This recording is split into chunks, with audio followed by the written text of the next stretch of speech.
So good morning my dear standard 10th। आज आपके लिए मैं लेकर आया हूँ स्टैंडर्ड 10th के लेसन नंबर सिमिलरिटी के कुछ इंपॉर्टेंट थियरम्स। ये थियरम्स जो हमारे बोर्ड एग्जाम पे कंपलसरी आते हैं और इन थियरम्स को समझ कर हम अच्छे गए तो इससे हम अपने एक्सरसाइज प्लस प्रॉब्लम सेट को बड़ी आसानी से सॉल्व कर सकते हैं। ठीक है, तो मैडम हमारा पहला जो थियरम है, जिस थियरम को हम कहते हैं नॉर्मली बीपीटी, इस थियरम का पूरा नाम है बेसिक प्रोपोर्शनैलिटी थियरम, जिसे शॉर्ट फॉर्म में हम कहते हैं बीपीटी। थियरम का शॉर्ट फॉर्म में क्या नाम कहते हैं? बीपीटी। नाउ भाई थियरम क्या कहता है जरा वो देखते हैं। If a line parallel to a side of a triangle intersect the remaining side, यानी लाइन मुझे पैरेलल दिया है, यानी मेरा जो लाइन एल है is parallel to BC to side of a triangle, intersect the remaining two side, इन दोनों साइड को उसने इंटरसेक्ट किया point P and Q, then the line divide the side in same proportion. Proportion means ratio. ये जो line L है इसने point P और क्यू पे काटा है, तो सम क्या कहता है कि इनका जो रेशियो है that is AP upon PB is equal to AQ upon QC. ये रेशियो इक्वल आना चाहिए। अब मैं यहाँ पे कंस्ट्रक्शन करूंगा। कंस्ट्रक्शन क्यों करूंगा? क्योंकि मैंने प्रॉपर्टीज पढ़ी है। प्रॉपर्टीज का एप्लीकेशन यहाँ पर होगा बेटा, मैं VQ ड्रॉ करूंगा, ठीक है, और इसी तरीके से मैं PC ड्रॉ करूंगा, ठीक है। बट खास बात क्या है, हम एक बार में एक चीज देखेंगे। तो सबसे पहले हम चलते हैं यहाँ पर, हम क्या करेंगे, यहाँ पर आते हैं, ठीक है ना, ध्यान देना। किसके पास हम आएंगे? Triangle APQ and triangle PQB, ठीक है, PQB। अब आपको ध्यान देना, याद होना चाहिए, मैंने आपको आज ही के वीडियो में चीज समझाया था कि अगर दो ट्रायंगल और दोनों में वर्टेक्स कॉमन है तो उनकी हाइट क्या होगी? इक्वल। हम देख सकते हैं कि यहाँ पर वर्टेक्स कॉमन है, इसका मतलब क्या होगा? इनकी हाइट क्या होगी? इक्वल होगी, ठीक है। इसी तरीके से हम करेंगे माय डियर। सो हम आते हैं प्रूफ के पास। Proof triangle APQ and triangle PQB, ठीक है, दोनों में क्या कॉमन है? दोनों का ये वर्टेक्स कॉमन है। क्या कॉमन है दोनों का? ये वर्टेक्स कॉमन है। अगर वर्टेक्स कॉमन है, अगर वर्टेक्स कॉमन तो दोनों की क्या हो गई? हाइट इक्वल हो गई। So triangle APQ and triangle PQB have equal heights, therefore area of triangle APQ upon area of triangle PQB equal to corresponding basis, that is AP upon PB। Number 1 division क्या डालोगे?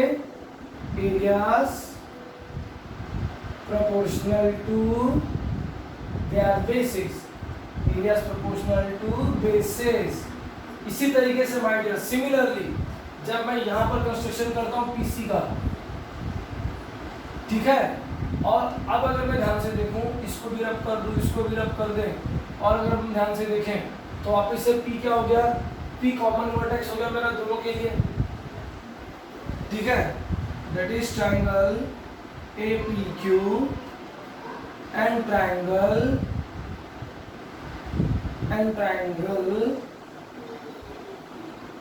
QPC have equal heights, बराबर। इसी तरीके से therefore area of triangle APQ upon area of triangle QPC equal to, क्योंकि दोनों में height equal होगा, क्योंकि वर्टेक्स P क्या होगा दोनों के लिए? कॉमन, ठीक है। याद करो, हमने जो प्रॉपर्टी देखी थी हमारे फर्स्ट वीडियो में, सेकंड प्रॉपर्टी आपको मैंने बताया था, जब हाइट इक्वल होंगे तो और वर्टेक्स कॉमन होगा तो हाइट इक्वल हो जाएंगे। So this is AQ upon QC। Number 2 areas proportional to basis, ठीक है, ये हो गया। अब मैं फिगर को पूरा बनाता हूँ, ठीक है।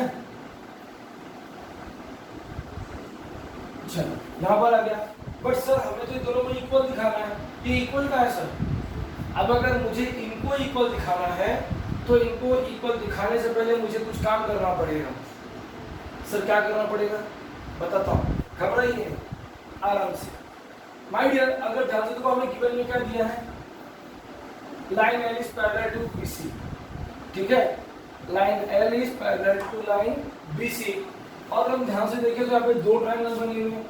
एक तो हमारा ट्रायंगल बना है पी क्यू बी और दूसरा बना है क्यू पी सी। देखो एक हमारा ये ट्रायंगल हो गया, दिख रहा है आपको, और दूसरा हमारा ये ट्रायंगल हो गया। हमारे दोनों ट्रायंगल दो पैरेलल लाइन के बीच में बने हैं। तो देखेंगे हम यहाँ पर क्या लिखेंगे, triangle P Q B and triangle QPC are between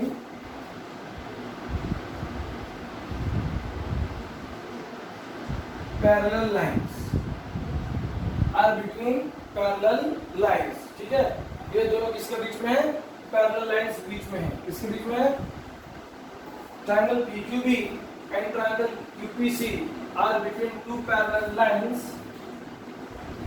that is line L is parallel to line BC। ये हम अपने गिवन से ले सकते हैं। Therefore they have common base and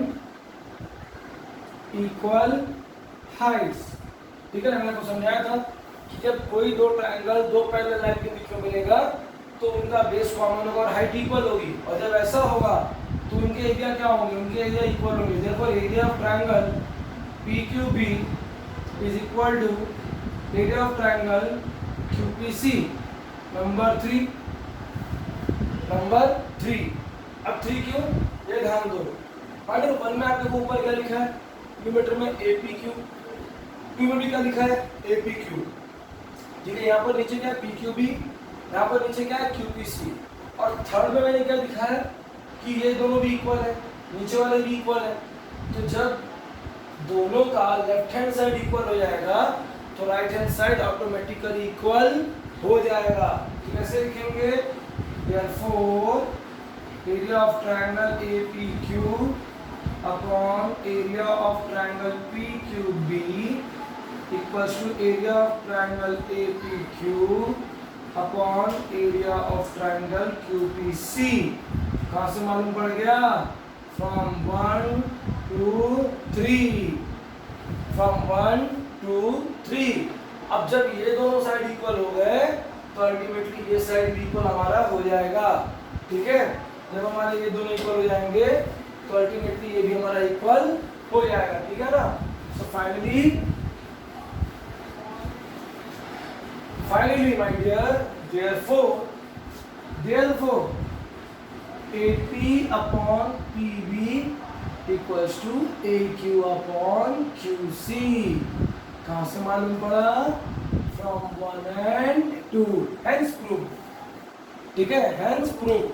अब इस थ्योरम को हमने देखा, इस थ्योरम का मतलब हमने क्या समझा, हमने ये समझा कि अगर ट्रायंगल में कोई लाइन उसके थर्ड साइड को पैरेलल है और रिमेनिंग 2 साइड को इंटरसेक्ट कर रही है, तो उसके ये जो साइड्स हैं वो साइड्स किस में होंगे, रेशियो में होंगे, इक्वल रेशियो। उनका रेशियो क्या होगा, इक्वल होगा। साइड्स का रेशियो क्या होगा, इक्वल होगा। ये थ्योरम बेटा बहुत इंपॉर्टेंट है आपके लिए, इसको कहते हैं BPT, बेसिक प्रोपोर्शनैलिटी थ्योरम, ठीक है। टाइटल अब हम देखने जा रहे हैं converse of basic proportionality theorem, ठीक है। तो converse of basic proportionality theorem के जस्ट उसका उल्टा होता है। पिछले सब में हमने क्या देखा था कि हमें लाइंस पैरेलल दी हुई थी, ठीक है। हमारे गिवन में लाइन पैरेलल थी, हमें रेशियो इक्वल दिखाना है, मगर अब ऐसा नहीं होगा। अगर इसको ABCL PQ कर दूं, अब क्या होगा, उल्टा होगा। इफ अगर मैटर हमारे गिवन में दिया हुआ होगा, अगर मैं प्रूफ कर दिया कि AP upon PB is equal to AQ upon QC, then line L is parallel to line BC। ये कन्वर्स गिवन में उल्टा था, गिवन में आपको दिया हुआ था लाइन पैरेलल है तो रेशियो इक्वल होगा, कन्वर्स में उल्टा हो जाता है। कन्वर्स में क्या होता है? उल्टा हो जाता है कि अगर रेशियो इक्वल है तो लाइन पैरेलल होगी। ठीक है, रेशियो इक्वल है तो लाइन पैरेलल होगी, ये ध्यान रखना बेटा। रेशियो इक्वल है तो लाइन पैरेलल होगी। ठीक है, अब इसी बेसिस पर बच्चों हमने बीपीटी सीखा, हमने कन्वर्स ऑफ बीपीटी सीख लिया। ठीक है, अब इसी बेसिस पर हम कुछ सम्स करेंगे, जो थ्योरम करेंगे उसके साथ में उसका सम भी करेंगे, जिससे आपको सम समझने में इजी होगी और सहूलियत होगी। ठीक है ना, चलिए रेडी। सो बेटा अब हम बढ़ते अपने फर्स्ट सम के पास। आज का हमने जो थ्योरम हमने किया बीपीटी थ्योरम और कन्वर्स ऑफ बीपीटी थ्योरम, उसके साथ में उसके सम्स करेंगे। ठीक है ना, तो हमारे सामने एक सम है जिसमें लिखा है in triangle PQR PM equal to 15, PQ equal to 25, PR equal to 20, NR equal to 8, state whether the line NM is parallel to set QR or not। अब वो सीख लेते, पहले जो गिवन दिया उसको लिखेंगे। हमें दिया PR, ठीक है, PR कितना दिया हुआ है 20, हमें दिया NR कितना दिया हुआ है 8। नेक्स्ट हमें दिया PQ कितना दिया हुआ है 25, और PM कितना दिया हुआ है? PM हमें दिया हुआ है 15। नाउ जब हमने बीपीटी देखा और कन्वर्स ऑफ बीपीटी देखा तो हमने ये देखा कि हम इसका और इसका रेशियो निकालते हैं, हम इनको और इनका रेशियो नहीं लेते। तो हमारा सबसे पहले काम क्या होगा? हमारा सबसे पहले काम होगा इसको ढूंढना और इसको ढूंढना। ठीक है ना, हम स्टार्ट करते हैं, हम चलते हैं सॉल्यूशन के पास। सॉल्यूशन में हम देखेंगे ध्यान से कि PR, व्हाट इज PR बेटा? ध्यान से देखो, PR is nothing but PM plus NR। क्यों? क्योंकि तीनों एक ही लाइन में है, मतलब कोलिनियर है, तीनों कोलिनियर है। जो हिंदी में के बच्चों समझ लो, ये एक रेखीय बिंदु है। ठीक है ना, सबको ये मिल गया ना। PR कितना हो गया आपका 20, PR आपको मालूम नहीं है, NR आपको मालूम है 8, देयरफॉर आपका प्लस 8 इसे निकल जाएगा -8, तो 20 - 8 इक्वल्स टू 12। आपको क्या मिल गया? आपको PM मिल गया 12। ठीक है, इसी तरीके से सिमिलरली आप जाओगे उस साइड में, यानी PQ के पास। PQ nothing but PM plus MQ, reason है PMQ कोलिनियर। आपको PQ मालूम है 25, आपको PM मालूम है 15, आपको MQ मालूम नहीं है, तो आपका 15 इसे लगी क्या हो जाएगा माइनस, तो MQ equals to 25 minus 15, this is 10। ठीक है, आपको PM मिल गया, MQ मिल गया। अब इसका तुम क्या करेंगे? अब इसके बाद हम रेशियो निकालेंगे। क्या निकालेंगे? रेशियो। नाउ किसका रेशियो?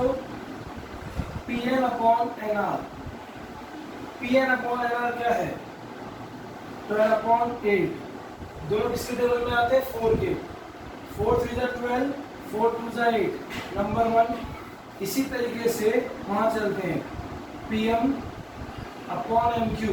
PM कितना है 15, MQ कितना है 10। दोनों किसके टेबल में आते हैं? 5 के। 5 3 जा 5 2 जा, नंबर 2। ठीक है, तो अब आप चलोगे इस ट्रायंगल के पास। ठीक है, अब हम आते हैं in triangle PRQ, in triangle PQR। In triangle PQR हम क्या देख सकते हैं? हम देख सकते हैं कि PN अपॉन NR का रेशियो 3/2, PM अपॉन MQ का रेशियो कितना? 3/2। दोनों का रेशियो सेम है। अगर दोनों का राइट हैंड साइड सेम है तो लेफ्ट हैंड साइड भी क्या होगा? Same. So in triangle PQ, PN upon NR is equal to PM upon MQ। कहाँ से मालूम पड़ा? From 1 and 2। और जब आपको ये रेशियो इक्वल आ जाएगा तो लाइन क्या हो जाएगी? Parallel. Therefore line NM is parallel to side RQ। Side R Q. इसका रीजन देना पड़ेगा बेटा, रीजन क्या है, by converse of BPT theorem, basic proportionality theorem, converse of BPT. ठीक है, समझा को कैसे करना है, क्योंकि आपने आपको क्या समझा था कन्वर्स में, अगर रेशियो इक्वल आया तो लाइन पैरेलल होगा। ठीक है, ओके, इज इट क्लियर। आगे बढ़ते हैं, माइंड हम और कुछ सम्स देखते हैं। ठीक है ना, हम कुछ और सम्स की ओर बढ़ते हैं बच्चों। सो माय डियर, अब हम आते हैं कुछ ऐसे सम्स के पास, इन्हें एक्टिविटी कहते हैं, और ये बोर्ड आपके बोर्ड एग्जाम में कंपल्सरी आते हैं। ध्यान रखना, आपके बोर्ड एग्जाम में एक्टिविटी क्वेश्चन जरूर आते हैं। तो ये एक्टिविटी बेस्ड क्वेश्चन है आपके बेसिक प्रोपोर्शनलिटी थ्योरम यानी बीपीटी और कन्वर्स ऑफ बीपीटी के ऊपर, दोनों चीज है। आप ध्यान देना कि मैंने यहाँ पर शॉर्ट फॉर्म लिखा है, आप शॉर्ट फॉर्म नहीं लिखेंगे, आपको फुल फॉर्म लिखना है, बेसिक प्रोपोर्शनैलिटी थ्योरम। ठीक है ना, तो कैसे करने ध्यान से देखते हैं। सबसे पहला हम क्वेश्चन को रीड करेंगे, कभी भी ध्यान रखना बेसिक होता है हमारा क्वेश्चन रीड करना। In the figure x is any point in the interior of triangle. Point x is joined with the vertices of triangle. PQ is parallel to DE. QR is parallel to EF. Fill in the blanks to prove that PR is parallel to DF. हम at a time एक triangle पकड़ेंगे। ठीक है, तो सबसे पहले हम पकड़ रहे हैं क्या, XDE। अब अगर माय डियर मैं कुछ देर के लिए इस फिगर को रब कर दूं, सीधी सी बात है, ये देखो, अगर मैं कुछ देर के लिए इस फिगर को रफ कर दूं तो हमने क्या लिखा, हमने बीपीटी किया था, सेम उसके जैसे लिखा। तो in triangle XDE PQ is parallel to DE, ये क्या है आपको गिवन है। अगर ये गिवन है तो क्या होगा फिर XP अपॉन PD और यहाँ पे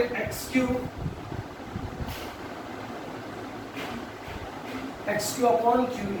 ठीक है, इसी तरीके से माय डियर जब हम इस फिगर के पास आएंगे जहाँ पर हमारा F लिखा हुआ था और यहाँ पर हम आएंगे R लिखा हुआ था। ठीक है ना, यहाँ पर क्या लिखा हुआ था R, सेम ऐसी ट्रायंगल बन जाएगा हमारे पास में। ठीक है, तो XEF, सॉरी एक मिनट, XEF ये ट्रायंगल, सॉरी XEF ये ट्रायंगल बन गया जिसमें हमें दिया QR is parallel to EF, parallel दिया है यानी गिवन है हमारा। ठीक है, इसका मतलब हमारा XQ upon QE equal to XR upon RF। ये भी क्या होगा, BPT theorem, basic proportionality theorem. ठीक है, अब हम देख सकते हैं 1 और 2 से, फ्रॉम 1 एंड 2 हम देख सकते हैं कि दोनों का एक साइड सेम है, इधर भी सेम XQ अपॉन QE, इधर भी सेम XQ अपॉन QE। अगर दोनों का ये साइड सेम है तो ये दोनों भी क्या होंगे, same. Therefore XP upon PD equal to XR upon RF। ठीक है, आपको क्या मिल गया, आपको मिल गया, देखो ध्यान से देखो, XP upon PD equal to XR upon RF। Ratio equal आ गया, अगर रेशियो इक्वल आ गया इसका मतलब ये लाइन क्या है, this line is parallel to DF। किससे मालूम पड़ा हमें ये, बाय कन्वर्स ऑफ बीपीटी। ठीक है, अब बेटा इसी तरीके से हमारे बुक में कुछ और सम्स होंगे, बट कोई कौन करेगा, पूरी हम करेंगे। हम मतलब कौन, आप और मैं। कौन करेगा, आप और मैं। अरे मैंने आपसे कहा था कि हम अपने थ्योरम के अकॉर्डिंग हमारे सम्स करेंगे।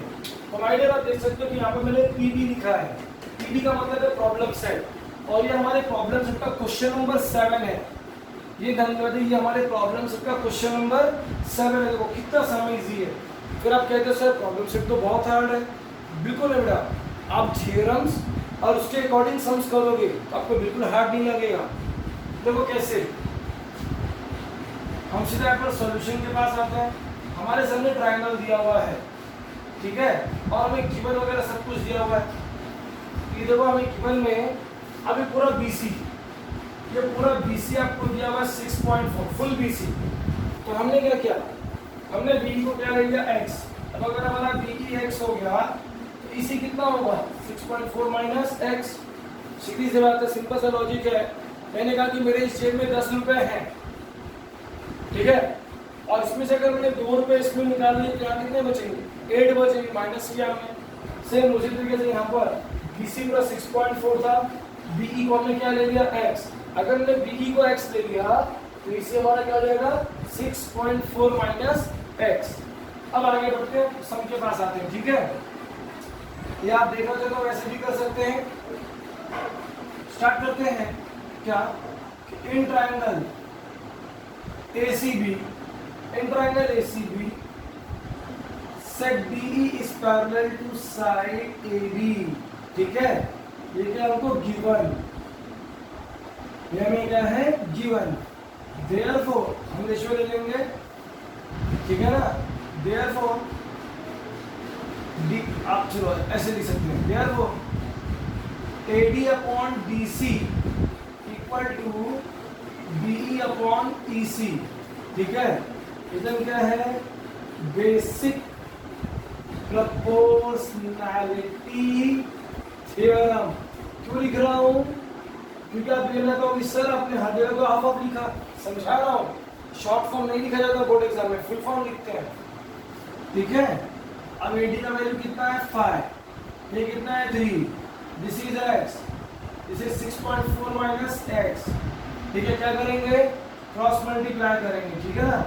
तो 3 का मल्टीप्लाई किसके साथ होगा x के साथ, so 3 into x equal to 5 bracket में 6.4 minus x, so 3 into x 3x, 6.4 into 5 करेंगे तो 5 4 जा 20, देखो 6.4 into 5 करोगे साइड में 22, 5 से 30 32, पॉइंट डाल के 0 क्या 32 minus 5 into x 5x, so 3x आपका माइनस 5x, इससे लगे क्या जाएगा प्लस 5x, इससे बचेगा 32, तो 3x plus 5x 8x minus 30 पर 32। therefore x equals to 32 को आप इस 8 से डिवाइड करोगे। याद रखना ये दूसरे जगह प्लस माइनस नहीं होगा, क्योंकि x के साथ मल्टीप्लाई है इसलिए नीचे आएगा, ठीक है ना। जैसे यहाँ पे माइनस 5 इस साइड है तो प्लस हो गया, वैसा नहीं ना। यहाँ पे 8x इसका अपना मल्टीप्लाइड है, बिल्कुल कोई साइन नहीं मतलब मल्टीप्लाई होता है, इसलिए एक नीचे चला जाएगा।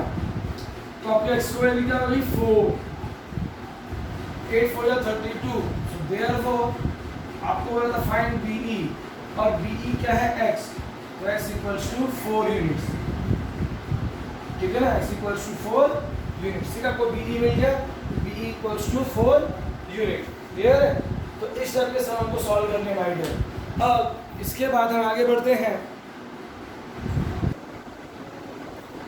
सो आइडिया आज हम चलते हैं दूसरे इंपॉर्टेंट थ्योरम के पास में, जिसका नाम है एंगल बाइसेक्टर थ्योरम, जिसे कहते हैं property of angle bisector theorem, ठीक है। और ये आपके लिए बहुत इंपॉर्टेंट है, आपको इससे रिलेटेड बहुत सारे सम आपके एक्सरसाइज 1.2 में मिलेंगे, आपके प्रॉब्लम सेट में मिलेंगे। इवन जब आप एक्सरसाइज 1.3 या 1.4 में आगे बढ़ोगे, ये सब आप ये थ्योरम को बहुत हेल्प करेंगे। थ्योरम क्या कहता है वो देखते हैं। The bisector of an angle of a triangle divide the side opposite to the angle in the ratio of the remaining two side. इसका मतलब है कि अगर मैं कुछ देर के लिए इसको रब कर दूं, ठीक है ना, तो मेरे गिवन में देखो क्या दिया हुआ है, in triangle ABC bisector of angle C, यानी ये जो CE है ये बाइसेक्टर है। तो बाइसेक्टर क्या करता है बच्चों, बाइसेक्टर एंगल को डिवाइड करता है इनटू 2 इक्वल पार्ट, नंबर 1। तो सम क्या कहता है, ये देखो बाइसेक्टर किसको कट कर रहा है, AB को कट कर रहा है इनटू पार्ट AE और EB। तो इन दोनों का रेशियो, क्योंकि उसने काटा किसको AB को, तो रिमेनिंग दो साइड कौन बच गया ट्रायंगल का, AC बच गया और CB बच गया, ठीक है ना। CA बच गया CB, CA और CB बच गए, उसने काटा किसको AB को, तो AB को काटने का 2 पार्ट बन गए, तो वो दोनों का ratio AE upon EB equal to remaining two side CA upon CB, ये इक्वल दिखाना है मुझे। तो कैसे करेंगे, उसके हमने कंस्ट्रक्शन किया है, उसके लिए हमने अपने सेट इस AC को एक्सटेंड कर दिया है, ठीक है ना। हमने लिखा कि draw line parallel to CE passing through the point B and extending AC, जिससे इंटरसेक्ट कर देगा एक दूसरे को एट पॉइंट D। इस पॉइंट डी पे मैंने इंटरसेक्ट कर दिया, ठीक है, ये हमने कंस्ट्रक्शन कर लिया। अब हमने लिखा कि ड्रॉ लाइन पैरेलल टू रे सीई, हम पैरेलल लाइन ड्रॉ कर रहे हैं, तो हमने जो बीडी ड्रॉ किया, ये बीडी क्या है, ये बीडी इसको पैरेलल हमने ड्रॉ किया, किसको, सीई को, ठीक है, सी को मिला गया parallel. Lesson number first standard 9। अब हम चलेंगे प्रूफ के पास, प्रूफ में चलते हैं माय डियर। हम देख सकते हैं कि रे सीई इज पैरेलल टू रे बीडी, कहां पर हमने किया, ये कंस्ट्रक्शन में लिख दिया, ठीक है, पैरेलल हो गया। अब अगर ये दोनों पैरेलल है, ठीक है, C is parallel to BD, C is parallel to BD, तो एडी किसका काम कर रहा है, व्हाट इज एडी। अब आपने स्टैंडर्ड 9 के साथ किया है, तो आप देख सकते हो ये किसका काम कर रहा है। अगर हम ऐसे आए तो ये ट्रांसवर्सल का काम कर रहा है, ठीक है। So and AD is transversal, AD is transversal. तो हमारे जब ऐसे एंगल बनते हैं वो क्या कहते हैं, करस्पॉन्डिंग एंगल, क्या कहते हैं, करस्पॉन्डिंग एंगल, ध्यान रखना my dear. So therefore angle ACE, angle ACE आप उसे इक्वल दिखा सकते हो, आप उसे कॉन्ग्रुएंट भी कह सकते हो, ठीक है। Therefore angle ACE is equal to angle CDB, is equal to angle CDB। यहाँ पे रिजल्ट डालो, कैसे एंगल लेंगे, करस्पॉन्डिंग एंगल्स, कैसे एंगल है, करस्पॉन्डिंग एंगल्स, ठीक है। दिस इज नंबर 1, ठीक है। आप ऐसे नंबर 1 लिख सकते हो, या आप चाहो तो इसके पीछे जाकर लिख सकते हो, दिस इज नंबर 1। इसी तरीके से माय डियर अपन ध्यान से देखें तो अगर CE और BD पैरेलल है, तो यहाँ पर CB किसका काम कर रहा है, CB ट्रांसवर्सल का काम कर रहा है। तो व्हेन CB इज ट्रांसवर्सल, अब ध्यान देना, अब मैं फिगर वापिस कर करके दिखा रहा हूं आपको। अब ऐसे बन जाएगा और ऐसे एंगल आएंगे, तो ऐसे एंगल क्या है, अल्टरनेट एंगल। सो देयरफॉर एंगल, ठीक है, यानी हमारा ये एंगल इसका नाम ECBD, ठीक है ना। So therefore angle ECB is equal to angle CBD, is equal to angle CBD। और कैसे एंगल है ये, अल्टरनेट एंगल है, अल्टरनेट एंगल्स, ठीक है। बट आपको रोकता हूँ जरा माय डियर, ठीक है, क्यों रोकता हूँ देखो। अब आपने क्या देखा, आपने ये चीज देखा कि आपका ये एंगल इसको कॉन्ग्रुएंट है, राइट। इस फिगर में, इस फिगर से आपने देखा कि आपका ये एंगल इसको कॉन्ग्रुएंट है, ओके। बट आपके गिवन में क्या लिखा है, बाइसेक्टर ऑफ एंगल सी, जो CE है वो बाइसेक्टर है किसका, इस एंगल का, ठीक है, इस तरीके से बाइसेक्टर। तो मेरे ये दोनों एंगल भी क्या होंगे, इक्वल। बट एंगल इसका नाम क्या है, ACE, यहाँ पे B, तो angle ACE is congruent to angle ECB, but angle ACE is congruent to angle ECB। ये मैं लिख सकता हूँ, मुझे गिवन है नंबर 3, ये मुझे गिवन है, ये क्या है, मुझे गिवन। तो माय डियर, अगर मेरा ये दोनों साइड इक्वल हो, क्योंकि बाइसेक्टर उसने कहा है, और बाइसेक्टर क्या करता है, बाइसेक्टर एंगल को बाइसेक्ट करता है टू इक्वल पार्ट्स। तो माय डियर, अगर ये दोनों मेरे इक्वल हो गए, तो ये दोनों भी क्या होंगे फिर, equal. Therefore angle CDB is congruent to angle CBD। कहाँ से मालूम पड़ा, from 1, 2 and 3, from 1, 2 and 3। अब आइए ध्यान से देखना कि मैंने क्या किया, मैंने प्रूफ कर दिया कि CBD is congruent to CDB, ये दोनों एंगल इक्वल हो गए, ठीक है। अब मैंने कहा बाजू में फिगर ड्रॉ इनको रब कर रहा हूँ, ठीक है ना। चलो इनको मैं रब कर रहा हूँ। सर ऐसे क्यों सिखाते हो, क्योंकि किसी भी फिगर का ऑपरेशन करना चाहिए, ऑपरेशन करने से मैथ ज्यादा समझ में आता है, ठीक है। अब यहाँ ध्यान से देखो माय डियर, अब ये आपने बहुत अच्छे से किया है, स्टैंडर्ड 9 में किया है। अगर ये दोनों एंगल इक्वल हैं तो ये दोनों साइड भी क्या हो जाएंगे फिर इक्वल। कैसे? Converse of isosceles triangle theorem याद है? रिमेनिंग साइड्स और ये side opposite to congruent angles आपने किया था, ये याद करो। Converse of isosceles triangle theorem standard 9 में लिखा था ट्रायंगल चैप्टर में माय डियर। सो चलते हैं, चलें आगे बढ़े, ठीक है ना? आगे बढ़ते हैं। मैं बढ़ता हूँ my dear in triangle CBD, मैंने लिखा in triangle CBD side BC is congruent to side CD। Reason क्या है? रीजन है side opposite to congruent angles. Side opposite to congruent angles क्या हो जाएगा? Side opposite to congruent angles, ठीक है। अब अगर ये दोनों कॉन्ग्रुएंट हैं तो इसका मतलब ये दोनों इक्वल हो गए।